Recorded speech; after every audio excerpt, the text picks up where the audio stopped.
There we go. So joining us today is Lauren Smith. Lauren is the Director of Nutrition and Wellness with NC State Dining. She's also a registered dietitian. So what better person to kind of take us through personalizing our plate today than her? And I do want to also mention that it is National Registered Dietitian Day.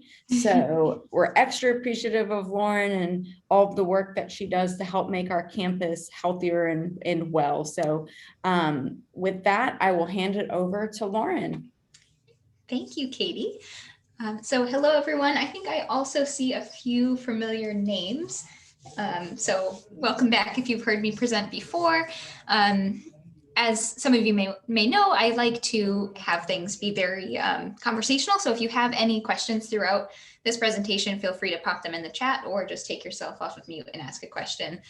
So we'll go through these slides and use them kind of as discussion points, but we can always talk about other things as needed. So as Katie said, it is National Nutrition Month, and the Academy of Nutrition and Dietetics has declared that the theme for this year is Personalize Your Plate. So that's the theme that I've gone with for this presentation. And I was going to talk a little bit about me, but Katie pretty much did that. I'm the Director of Nutrition and Wellness for Dining. So I meet with students who have dietary restrictions or need help navigating campus with different questions about nutrition.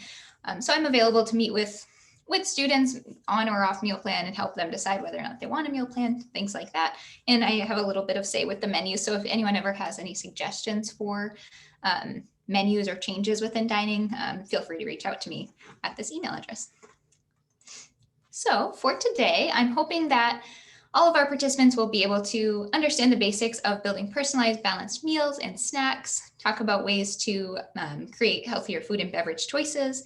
And then at the end, I'm going to share the recipes that were submitted. So if you haven't submitted a recipe yet, you can still do that. The form is still open if you'd like to submit something, or while we're talking about it, if you think of a recipe that you're like, oh, I really want to share this, feel free to submit it.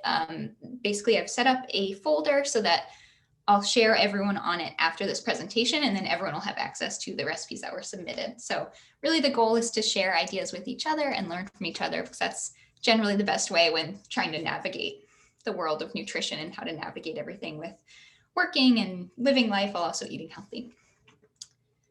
So, all right, so happy National Nutrition Month. So these are the 4 themes that I'm going to be talking about today. As I said, the overarching theme of the month is Personalize Your Plate, but then from there, the Academy of Nutrition and Dietetics has put out 4 other themes with that. So I figured I would just walk through each of these from my perspective, what I think each of these means, and then hear from you all about how you would incorporate these different things. So basically, eating a variety of nutritious foods every day, planning your meals, that's a big one. I've done full presentations just about planning your meals and meal planning. Learning the skills to create healthy and tasty snacks. So making sure that you're equipped to, maybe you know what you should be eating, but you're not sure how to prepare it. So we'll talk a little bit about that. And then the last tip that they put out is talk to a registered dietitian. So we'll talk about what a registered dietitian is and how you might be able to set up an appointment with one. Any questions so far before we get going? Okay. I'm going to try to monitor the chat, but if I don't see anything, then I will, then you can just take yourself off of mute and pop it out. Sometimes these are a little bit tricky to find. Okay. So the first thing that we're going to talk about is eating a variety of nutritious foods every day. So the way that I approach this is really, I am not into counting calories and counting exactly what you're eating and being really, set on specific numbers. I think the better approach and the more sustainable approach is focusing on balance and variety. So how you're building your meals and making sure that they have all of the food groups. So I'm not sure if anyone can see, but in the back here, I have my little My Plate, and that's basically a plate showing you how to build a balanced meal. So we can talk through this. So basically you want to start with some colorful produce. So in general, you want at least half of your plate to be colorful fruits and veggies. I usually say try to get 2 or 3 different colors. So if you can do some of those, really deep colors, like kale is a good one, or leafy greens have a lot of nutrients. They're really deep in color, and then grab some other ones like maybe some red tomatoes, or see here, there's red onions, which are kind of a purpley color. In general, the more colors that you get, the more nutrients you're going to be adding to your plate.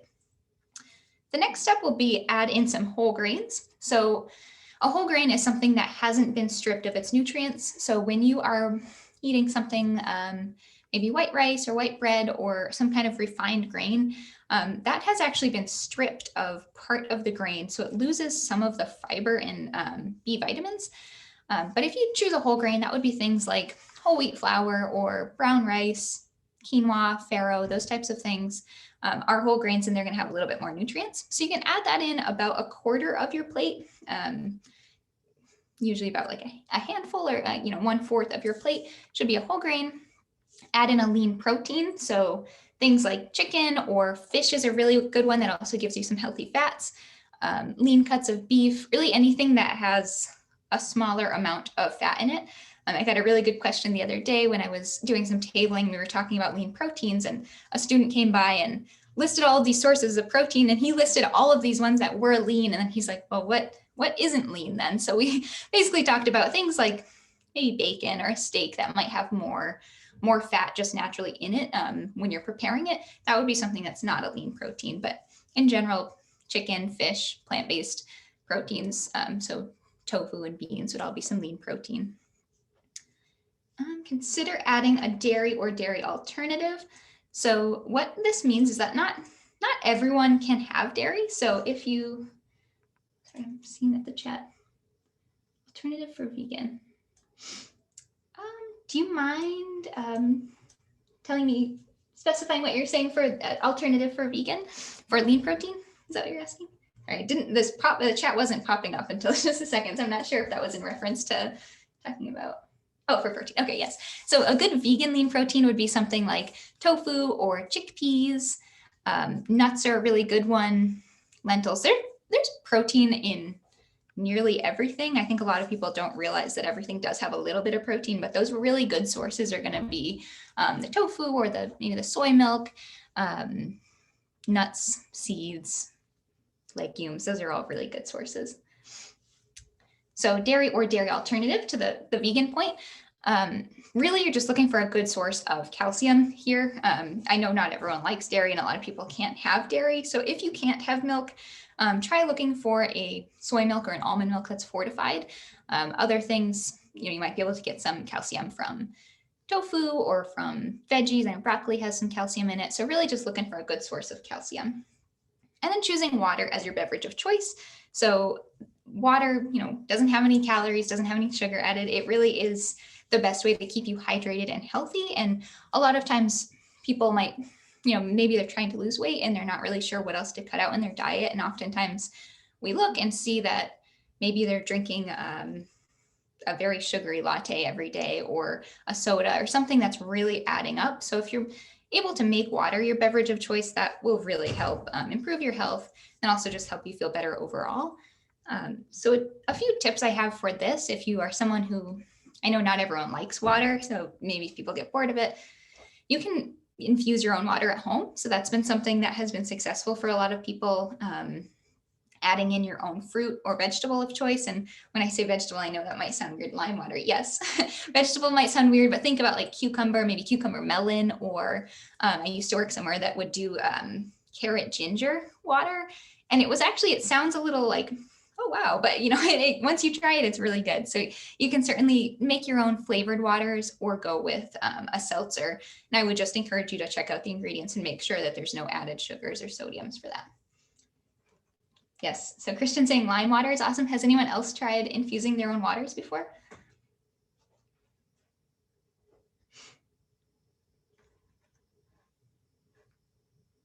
You're a quiet group. If lemon water right now. Ooh, cucumber. Yes. Cucumber mint is really good, especially in the summer. If you're growing your own mint, or if you have access to fresh mint, that's a really delicious. Yeah, lemon and mint water. Yeah, I've done that. Yeah, that's great.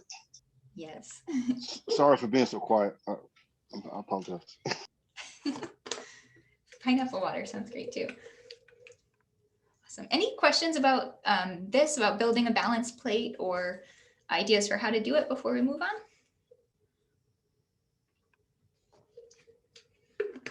That's true. Cold water on a hot day always tastes so good.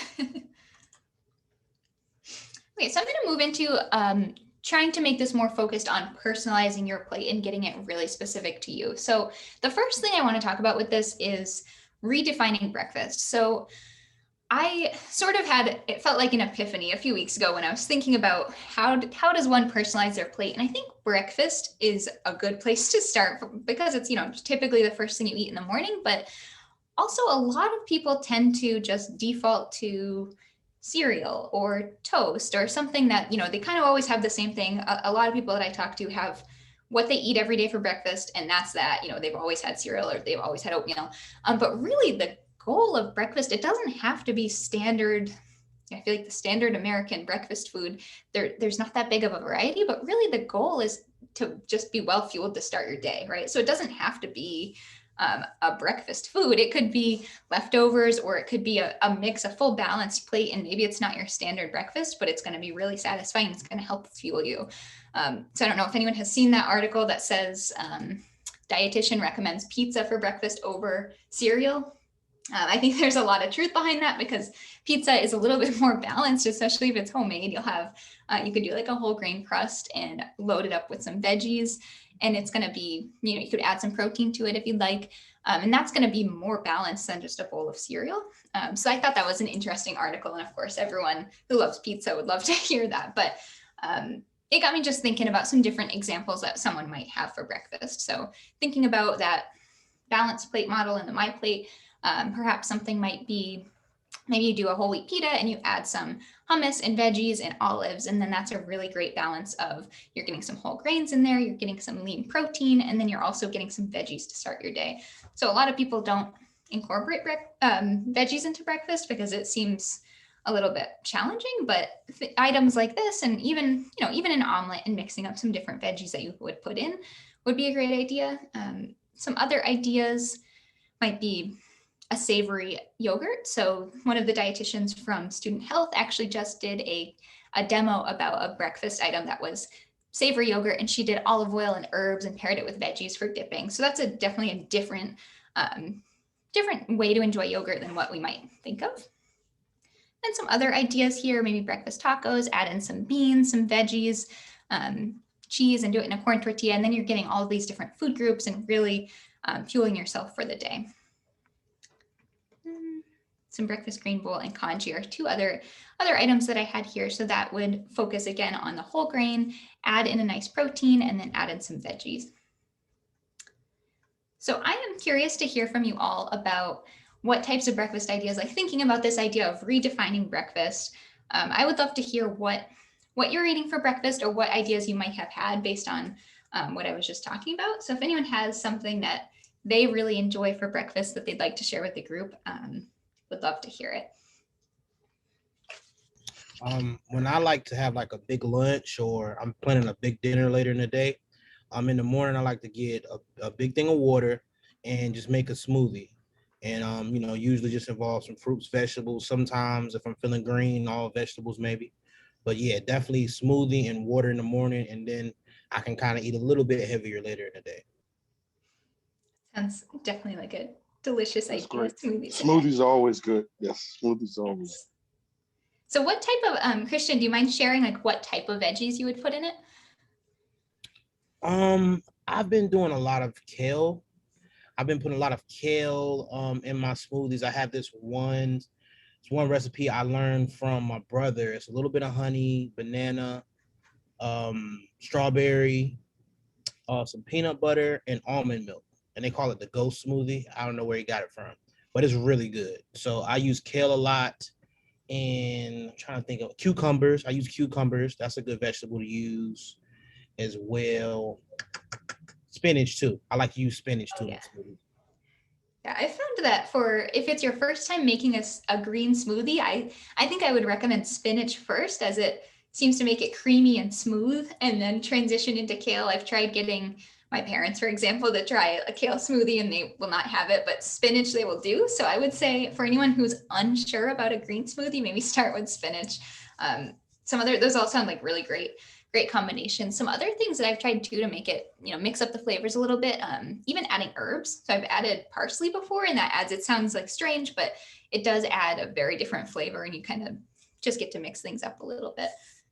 So I'm seeing all sorts of new messages. So we can just go through some of these. Sauteed spinach in coconut oil. That sounds delicious. Sweet potatoes. Yes. North Carolina is known for their sweet potato production, right? So some avocado toast. Yes, I love that one. It's like so good, so easy to mix it up and add some different toppings. So Lori, do you have something in particular that you put on your avocado toast?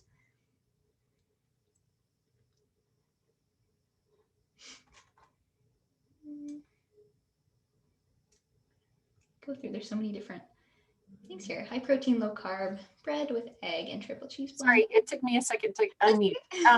I like to put the avocado, mash it up and add some salt and pepper, spread it on like a whole grain bread, and put everything bagel seasoning on top. That sounds delicious. I love everything bagel seasoning. That's my favorite. Yes. Awesome. Banana peanut butter. Yep, seen that a few times. Oatmeal and add fruit. Yeah, so what I'll say about the oatmeal idea is that is really fun to customize too. That's something you could add different kinds of nut or seed butters. You could add different types of spices, different kinds of fruit. If it's pumpkin season, maybe you could do like a little bit of pumpkin pie blend on top of it. So you can really customize your oatmeal. So that's a really fun one. Honey, vanilla. Awesome. These are great ideas. Smoothie avocado. And there's so many. Thank you for those. That's awesome.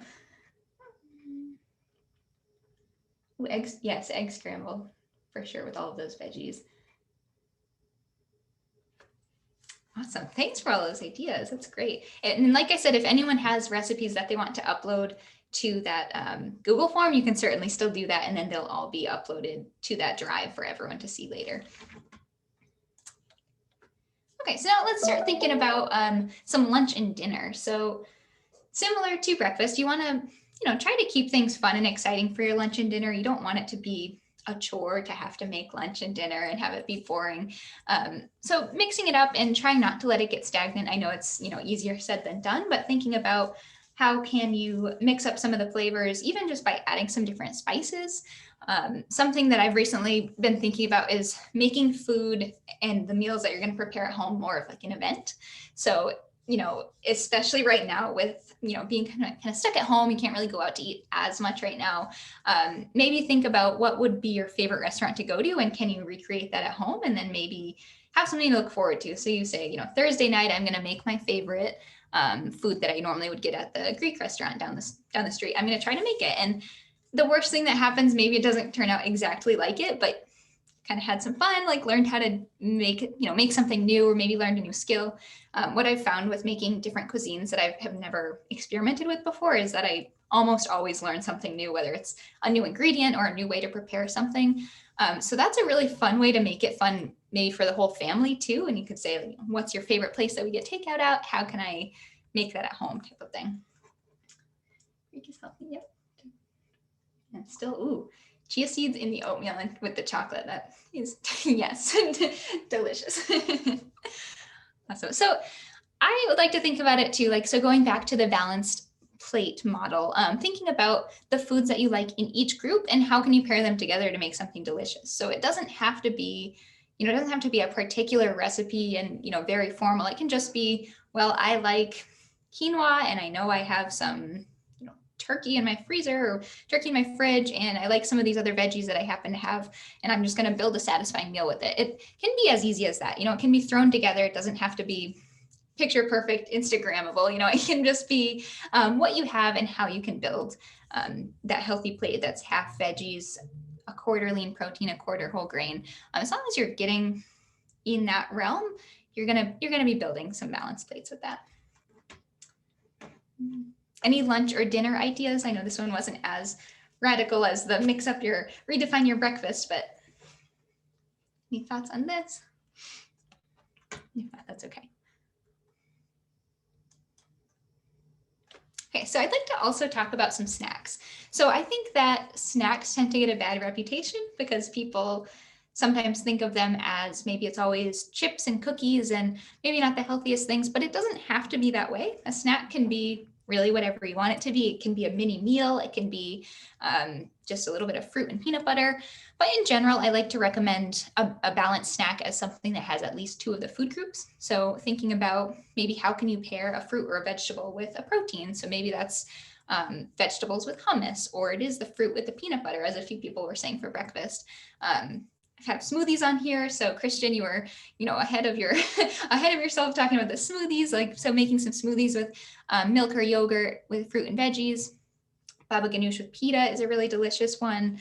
Yogurt and berries, tuna and whole grain crackers. Just kind of thinking, how can I add to this to make it balanced? Because really the purpose of a snack is to help keep you fueled throughout the day and help you stay full so that for the next meal, you're not completely ravenous and feeling like you want to eat everything on the table. You'll be a little bit more, you'll be hungry, but you won't, feel like you need to eat a ton, How many snacks per day? So I think that really depends on the person and how big your snacks are.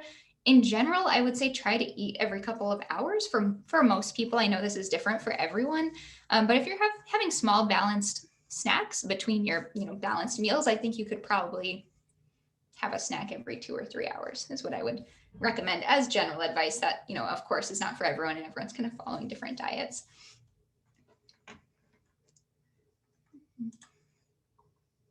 Okay, so that was the first segment of Add Variety to Your Plate as part of the Personalize Your Plate National Nutrition Month theme. So before we move on to the next segment, does anyone have any questions about that, about adding variety?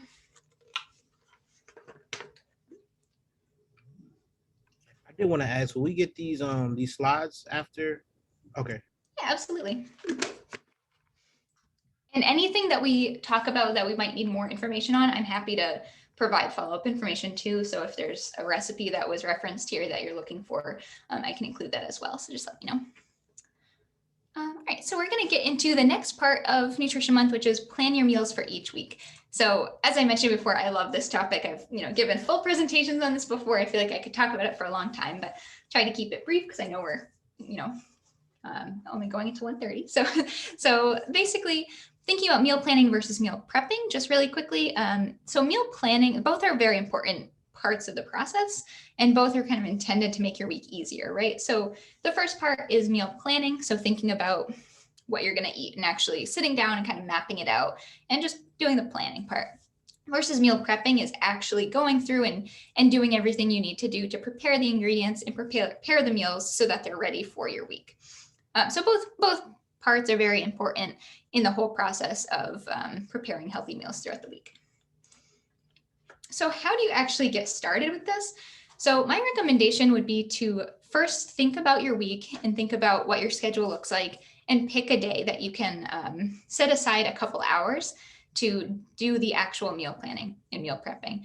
I think a lot of people struggle with when can they make the food? You get home from work and you don't have any time. It's by the time you get home, it's 6 or 7 o'clock, or by the time you're done working, it's 6 or 7 o'clock, and then it's starting to get dark, and there's of course other commitments. So having picked out a day when you can do all of this will help tremendously. Even if it takes up, maybe it's a chunk of your Sunday and you feel like you're losing time, you're going to gain that time back throughout the week when you get off of work and you already have something made. So pick a day. A lot of people tend to pick a weekend day, but it can be whatever works for you.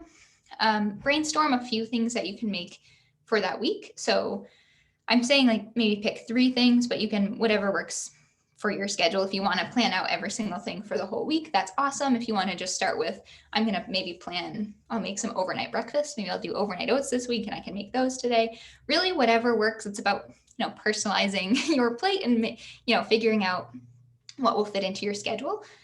So writing down that plan, I think, is key as well. So some people maybe they'll have a whiteboard on their fridge, or maybe they use a planner. In this photo here, we see an actual calendar where people are writing down what their plan is for the week. So figure out how to actually put your plan in motion by writing it down, then turn that into a shopping list. So based on the recipes that you've come up with that you want to make for the week, put that onto your shopping list. do the shopping, and then actually dedicate the time to cook the ingredients or the meals for the upcoming week.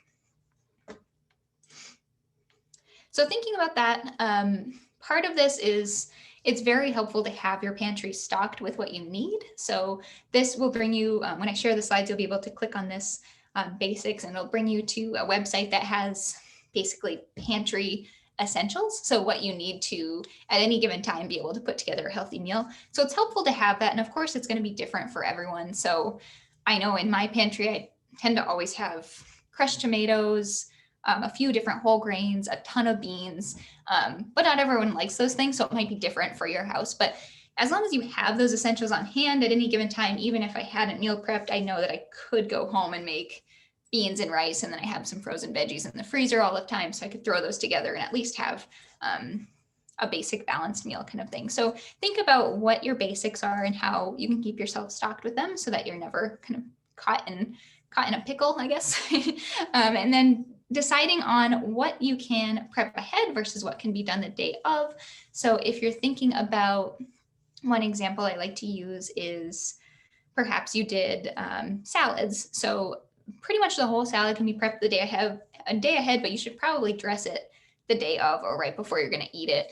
Same thing with overnight oats. You can do pretty much the entire thing the day before, but maybe you add a sliced banana the morning of. You could do it the night before too, but it'll just get brown. So it depends on what your preference is there. But so thinking of what you can do ahead versus what you can just do right before you eat it. Utilizing pre-cut or frozen produce. So this is a topic I like to talk about because I think a lot of people tend to kind of think of these things with a bad, negative connotation, but really these are both wonderful tools. So frozen produce is often, it's picked at the peak and then it's frozen right away. So oftentimes it might be more nutritious than fresh produce because it's been frozen when it is the most nutritious and then it doesn't lose the nutrients, versus if it's fresh, maybe it's not the right season and it's been shipped in from across the country and it's a little bit older, and it's not going to be at peak nutrition by the time you eat it. So using that frozen produce, especially if you're wanting something that's not in season, is perfectly fine. It's also often cost effective. So having your freezer stocked with that produce will really help in situations where you just need to add some veggies. And then utilizing pre-cut. So I know that this is a more expensive option if you compare pre-cut versus whole, but if it's worth it for you to, you have the extra, I like to use butternut squash as the example. I find that incredibly difficult to prepare because you have to peel it and then it's always really big and you're trying to cut it and it's, it just takes a little while. So if you are wanting to eat butternut squash, but it's a barrier to prepare it, look for the pre-cut and see if it's worth the extra money. And then that might help you incorporate some veggies into your diet. And then a few other tips. So thinking about how can you make a big meal and freeze it for later. That's usually a good tip if you like to make those really big, like family style meals, and then you could freeze part of it. And then the next time you're in a rut and you're on your way home from work thinking about, oh my gosh, what am I going to make for dinner? You can say, okay, I have something in the freezer. It's going to be okay. Any questions about this so far? About meal planning or any other tips that people have about meal planning or meal prepping? I don't have any polls in this presentation, so I feel like not sure what everyone's thinking. So if you have any suggestions, feel free to just type them in. So a couple other things that I'm thinking about this. So investing in good containers is really key for having a successful meal prep and meal plan. So if you have, these look really nice. They're compartmentalized, they're glass, so they can be microwavable. So thinking about how can you set yourself up for success and have the things that you need to actually execute your plan. So investing in good containers is great. Utilizing your appliances is also a big thing. I think a lot of people end up accumulating appliances, but they don't always use them to their full capacity. So knowing that these appliances are tools, especially things like an Instapot or a crock pot, air fryer, all of those things can all be used to your advantage. And the goal of them is to make your life easier and make it easier to make delicious meals. Prepping everything at once when possible is another really good tip, especially if you are thinking about it in terms of vegetables. So maybe you are going to do a stew and you know that you're also going to make salads for lunch, you can cut all of those veggies at the same time and just chop them a little bit differently. So maybe you're going to do carrots in the stew and you want to do them a little bit thicker, but in your salad, you want them to be a different shape. You can cut them all at the same time and just have them ready to go. So when it comes time to actually make all of those items, you can just pull them out of your fridge and they're already prepped and you just have to throw everything together. That, it takes a little bit of, you have to think through what you're going to be eating for the whole week in order to do that, but it definitely does help save some time and save some dishes because you don't have to dirty your cutting board and your knife every time you need to cut something.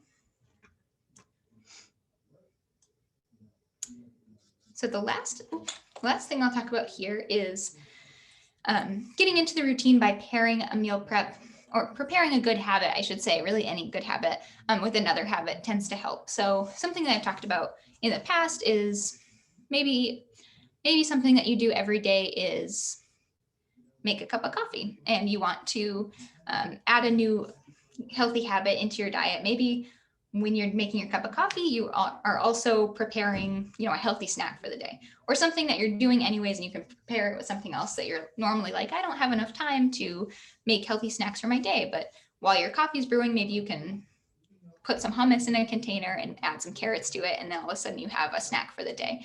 So just thinking about how you can add these good habits into your routine just by simply pairing them with something else you already do, because you're already doing it anyways and you're not going to skip it. Like I personally know I would never skip my morning coffee. It's just something I wake up and make it. So that's something that tends to work for me, is if I pair it with my coffee. But there's other things that, if anyone has ideas for what they always are doing and how to prepare it or how to pair it with something else, would love to hear it. I know everyone tends to have good ideas. I've heard anything from while I'm brushing my teeth, I do squats, to, while I'm making coffee, I do stretches. But thinking about it in terms of food, I think there's plenty of other options as well. Any thoughts on this or questions about any of this before we move into the next section? It's really about personalizing things so that it works best for you. So I'm not here to tell you, you need to do this or you need to do that. It's more just providing people with the tools to think about how they can make their life easier and how they might be able to add some healthier things into their diet just by changing things up a little bit.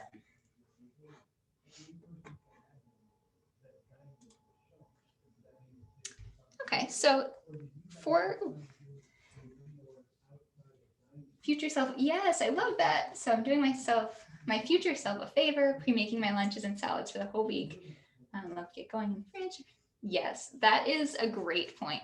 So that is definitely something that's helpful to remind yourself on Sundays or whichever day you're doing the meal prep, that it's going to help you so much throughout the week. And I don't know about you all, but the weeks when you do meal prep versus the weeks that you don't, it's like night and day, coming home and not having anything or waking up in the morning and needing to make breakfast. It makes a huge difference just to have it there already, even if it does take a couple hours on the weekends.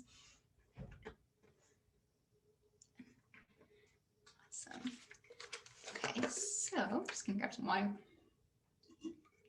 So the next part we are going to talk about, and I would love to hear some input on this as well, because we're going to be talking about learning skills to create tasty meals. So I didn't go too deep into this one because it is a little bit challenging to talk about this without actually being in the kitchen. So learning skills to create tasty meals, it might be more beneficial maybe in the future to do something in our new teaching kitchen. But for today, I'm going to talk about just some general thoughts about healthy cooking and ways to prepare things that are healthy, and think about ways to mix things up in your kitchen. So the first thing that I have here is thinking about the actual cooking methods and techniques, right? So the things that are listed here, grilling, roasting, sauteing, baking, these are all things that are sort of healthy cooking methods. Stir frying, steaming, air frying, those are all really great ways that they don't lose too many nutrients. Of course, oftentimes when you cook, you will lose some of those water-soluble vitamins. But in general, these ones will retain most of the nutrients. So things like boiling tend to, while it's better to boil vegetables than not have them at all, they might lose a little bit more nutrients. So just depending on what you're going for, thinking about, switching it to have some of these other cooking methods instead, and then using these rather than frying or deep frying is going to significantly reduce the amount of fat that is in your meal and help it make it just a little bit lighter and healthier. So I'm interested to see here too, who has an air fryer? I've heard so many great things about it. And I added it here knowing that a lot of people do have an air fryer. And that's like a great alternative to deep frying or just general frying. And if you have any recipes to share with it, I'm sure the whole group would love to see them, or any other recipes related to these techniques. And just kind of rethinking maybe what's your favorite recipe that you feel might not be the healthiest, but maybe there are slight changes. So maybe there's a way to change the type of fat that's in there. So if it is a saturated fat, and you can change it to a heart healthy fat like olive oil, or if you can switch it out for, I know some baking recipes will say, use oil or applesauce, and that would be a way to make it a little bit healthier and reduce the fat a little bit, reducing the amount of salt where needed. So just kind of experimenting with your favorite recipes, and maybe you think, oh, it's so unhealthy, but really you can make a few changes and it really will make a difference. So then also thinking about, rather than seasoning your food with salt, going for herbs, particularly fresh herbs, will really help bring out some delicious flavors, spices, and then homemade dressings will help a lot too. Oh, that's really cool. Toaster oven, air fryer. I'm intrigued by that. It's funny because I did at one point have an air fryer as well, and I used it a couple times, and when I moved down here I ended up giving it to a friend who was really excited about it because it was pretty bulky, but I really didn't use it too much. But I know plenty of people who have one and really love to use it. I highly recommend, if you're someone like me who wants to use it, but it was just such a pain, all the things. This one, I got it, I think it was like $60. I got it at Target. And it has a lot of different settings. So I use it so much more than I would have. So just an example of one small thing I can do to make things easier for myself.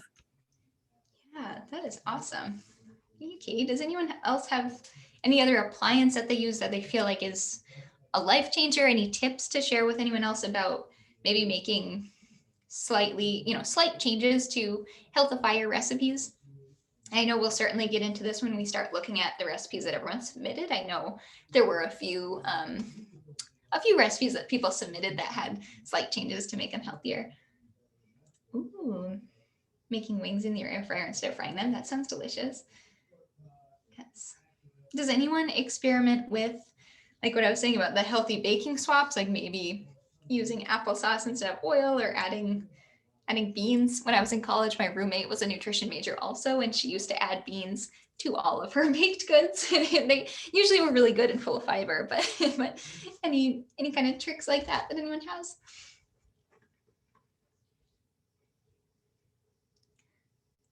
Okay, so one other thing, and I will put a link at the end about homemade dressings, but I just want to emphasize that piece because I think salad dressings which just feels like such a dietitian things to say, but salad dressings are really underrated because you can make your own and make it exactly the way you want it with the fresh flavors that you want. So you could make your own lemon vinaigrette, and you can add pretty much any flavor that you want, and you know exactly what's going into it. And it's very, very simple. So I'll have a link at the end of this that will basically talk about the ratio of how to make dressings, the oil to vinegar kind of thing, and some basic recipes. That seems to be game changer for a lot of recipes that maybe are not as exciting, or maybe you feel like you need to mix it up a little bit. A good sauce and a homemade sauce at that can really help. Add flax, chia, hemp into my overnight. Ooh, yes, love doing that. And that same combo is really great too to add to any kind of baked goods.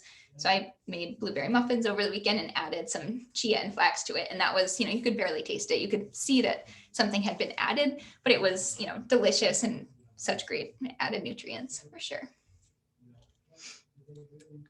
Okay, and then keeping your healthy ingredient options on hand is another really big one, and making them easily accessible. So you want to make it as easy as possible to eat healthy, right? So you want to make sure that if there's an ingredient you don't want to be using, try not to have it. Either get rid of it if it's something that you're like, I really shouldn't be having that anymore. I, want to eat healthier. You can get rid of it or try not to buy it. Have the healthier options front and center. When thinking about, it's a little bit different, but thinking about snacks, if you have them when you first walk into the kitchen, or if you're working at home and you have a home office, having those healthy snacks right front and center so that that's the first thing you see will help a lot. And it's kind of, I don't know if it's like a psychological thing, but that's the first thing you see. So that's what you're going to tend to go for more. Yes, overnight notes. Yeah, so I can send, and I can send those recipes as well, or have them at the end. They can be, pretty much they are just oatmeal and milk, but the cool thing is that you can add yogurt if you'd like to increase the protein a little bit. You can do a different type of milk. So usually when I make it, I tend to do almond milk, but you can do any kind of milk that you'd like and really mix up the flavors. You could do peanut butter, banana, you could do pumpkin. They're a really great prep ahead breakfast for sure.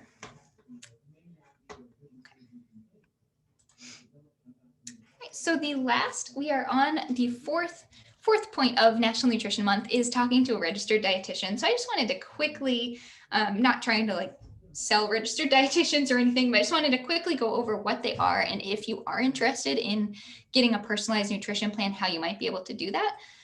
So a registered dietitian versus a nutritionist, there is a difference there. So if you are looking for a nutrition professional, registered dietitians have gone through minimally a bachelor's degree and a dietetic internship, and they've sat for an exam and they have to maintain their credentials each year with continuing ed. They are also required to have a master's starting, I think it's 2024. Versus a nutritionist could be anyone who's interested in nutrition or has some nutrition knowledge, but there's not really a board regulating it.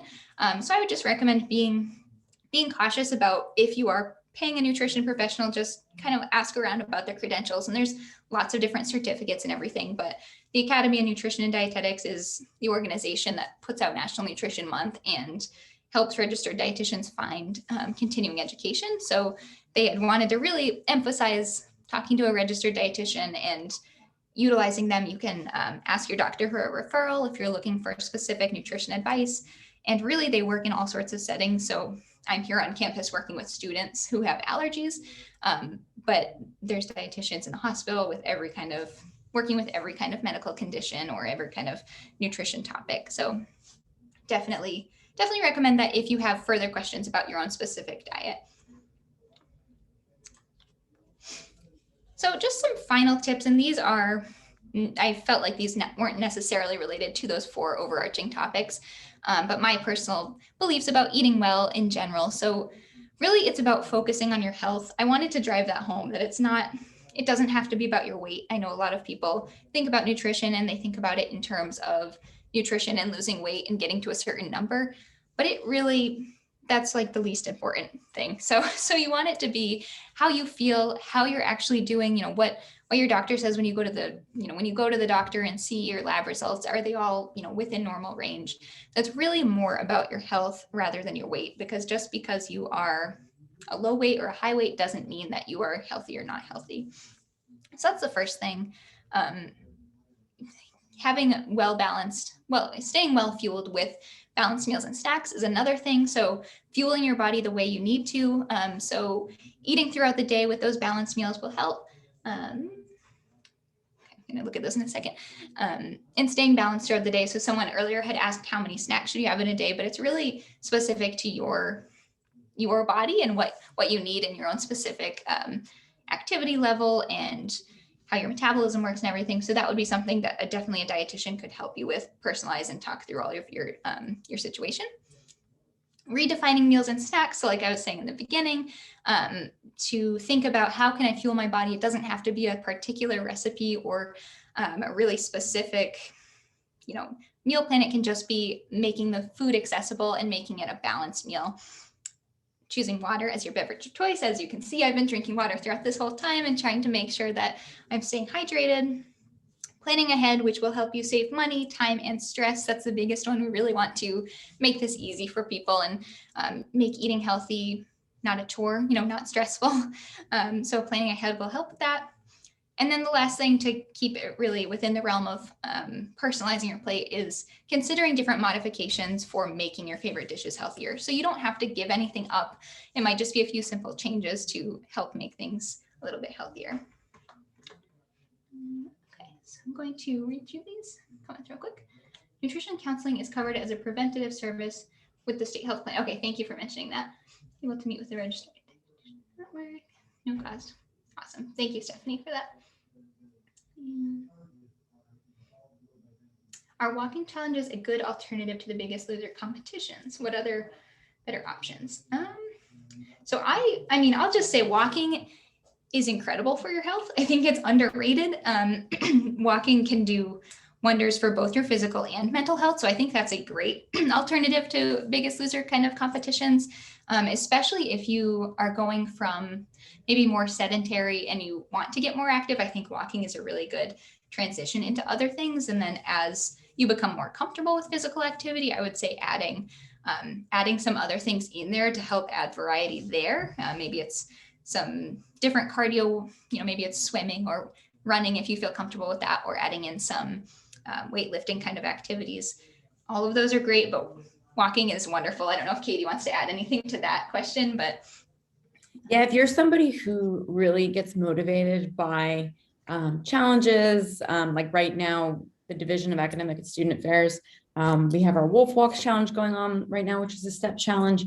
If you're somebody who gets motivated by those types of things, I encourage you to find different ways to, whether it's challenging yourself or you have a support group who wants to do this together.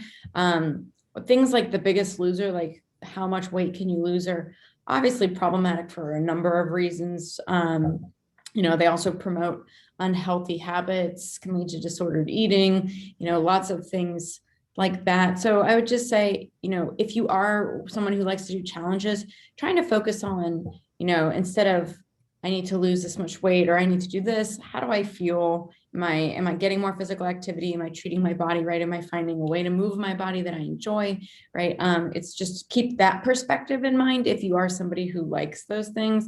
But walking, like Lauren said, is one of the best things you can do for your health. It has the lowest dropout rate of any form of physical activity. So if you're looking to just be more active, you don't need to go to the gym for an hour. You can walk for 30 minutes a day and see a tremendous amount of health benefits. So just a few things to keep in mind. Thank you, Katie. Okay, so the last piece of this, and if people still have questions, certainly drop them in the chat, but I just wanted to do a little bit of that recipe swap. So we have about 10 minutes to go through which recipes were submitted, and if anyone is comfortable with talking about why they submitted the recipe, or a little bit of maybe chef tips that you have with them, we can do that as well. And then, as I mentioned, you will have access to this. So we only did get about 5 recipes, which is certainly okay. And then I hope that after the presentation, maybe people will submit more. But we can just go through these, and whoever submitted them is welcome to. Oh, I've made these before. I love these. I hadn't looked at it closely before that, but I can tell you from experience, I'm not sure who submitted this, but these are wonderful go-to snacks, particularly pre and post workout. If you just need like a little snack, these are great. I'll give, if anyone is on the call who submitted this, I'll give you an opportunity to chime in if you have anything to say about them. But I think these are great, and you can use them with, what's really cool about them is that they're very flexible. You can do any kind of nut or seed butter. So if you have a nut allergy, you can use, I've used sunflower seed butter with these before, and they also make a chocolate sunflower seed butter. So I've tried that in this recipe before, and it's really, really good.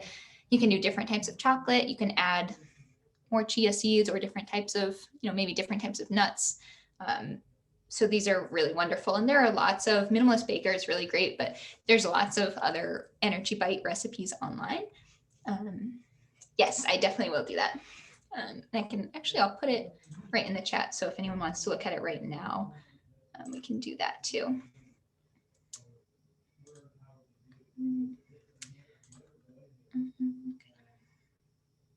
I think this should work.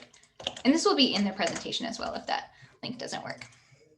So this cauliflower Alfredo sauce, I'm not sure who submitted it, but this was what I was thinking of when I was thinking of slight modifications to your favorite recipes. So I think this is a really great one because it's a classic, like everyone loves Alfredo sauce, and this one is made with cauliflower. So you're getting those added veggies. And this is a really great way to still have a delicious meal with something that is maybe really familiar and comfortable with your family, but sneak in some veggies. Not sure if whoever submitted this is on the call still, but if they are, they're welcome to tell us a little bit about it.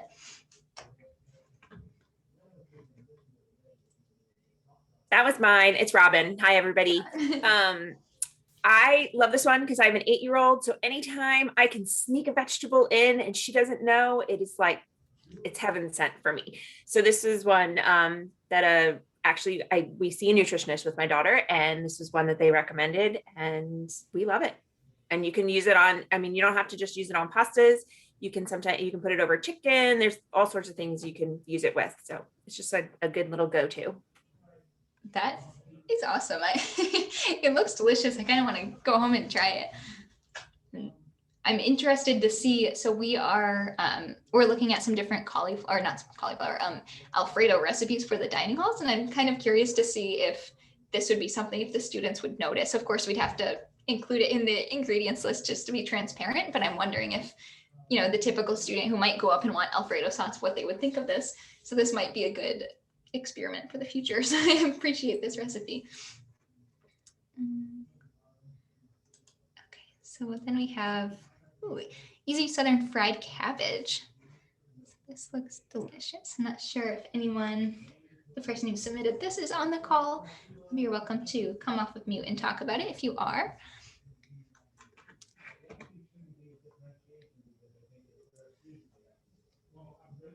Might not be. It looks really delicious. So I haven't tried this before, so I don't have any experience with it, but everyone, I'm eager to hear what people's feedback are.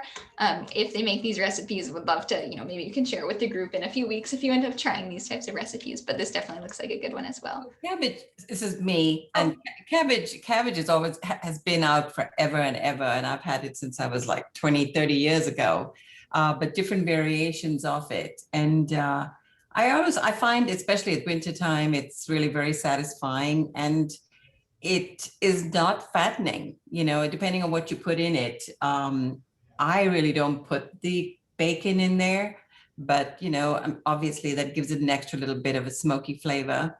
But I just try different things, add different spices in there and change it up. It's really good. Yeah, that does sound really good. So I like the point about, it's not a ton of bacon, but if you wanted to leave it out or reduce it, I'm sure even if you did one slice, it would still give it a little bit of that flavor. So there's definitely ways to modify it a little bit however you want, and it'll still be delicious, I'm sure. So thank you for submitting that.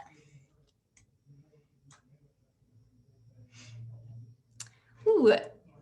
So I love chickpea salads. So this is something that I'm not sure if I've made this particular recipe, but it's definitely salads like this. Bean-based salads are really, really great for meals or snacks. Honestly, you can add them on top of green salads, or you can just snack on them. Such a great way to get plant-based protein and add some different veggies in and try some different flavors with the dressing of your choice. If whoever submitted this is on the call and would like to speak about it, would love to hear your thoughts on it as well.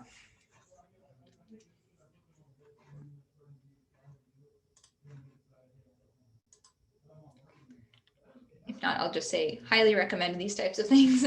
There's all sorts of chickpea salads or black bean salads, really any kind of,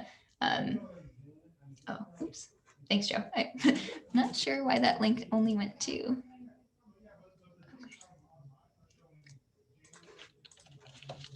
Okay, and that was your chickpea recipe? No problem if you're having trouble with the microphone. Okay, so the last one we will go over is the stuffed peppers, which do look really delicious, and I'm a big fan of stuffed peppers. I'm not sure who submitted this one. If they want to talk about it, I'm happy to talk about it as well. Okay, no problem. Just looking at this recipe, I do know that it is something that could certainly be easily personalized. So at a quick glance, I know that the rice that is in here could easily be any type of grain that you like. So you could try it with quinoa, you could try it with brown rice or white rice. I'm sure farro would be really great. So thinking about, okay, maybe I don't like rice, but I love quinoa. That's totally fine. You can stuff your pepper with whatever you want, or, if you don't like beef, but you like turkey, or maybe you like, you wanted to do some kind of, maybe it was a chorizo crumble, or you wanted to do it like a plant-based, that would definitely work as well. And then certainly using different types of veggies could work, and garnishing it the way that you like. So this is a really great framework for the recipe itself. Looks delicious, but then you can really personalize it however you want with what you have in your kitchen, but then also just what your preferences are.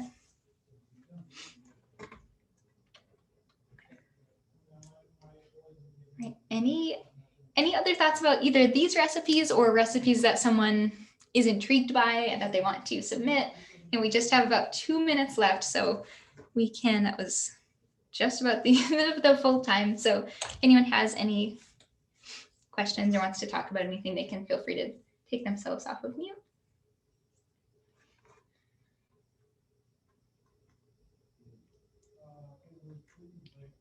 Like, is everyone in a food coma? I know I started this right after lunch, so maybe it's a little bit. Well, I appreciated speaking with everyone and hearing your thoughts in the chat and seeing those recipes. They all look really delicious. I appreciate you all for submitting the recipes. If that link still isn't working, I will be sure that it works from the PowerPoint version. Ooh, chunky vegetable lentil soup. Soup all your person. Yes, me too. Y'all, we'll send a follow-up email with slides, the recording. I'm going to see if I can also get the chat sent to, because I know there's a lot of talk in there. And then we'll send some additional resources, the link to the drive, all that good stuff will be sent out in a follow-up email within the next day or so. So, be on the lookout for that. Just want to say thank you again to Lauren for another really great presentation. We always love when Lauren does sessions with us. We always learn a lot, and I don't know about y'all, but I'm very hungry and ready to go eat my lunch. So thanks again, Lauren. Happy National Registered Dietitians Day to you. Thank you for all the hard work that you do. And we will see you all for our next Power Lunch in April, which will also will be included in our follow-up email. A quick question to Lauren about beans.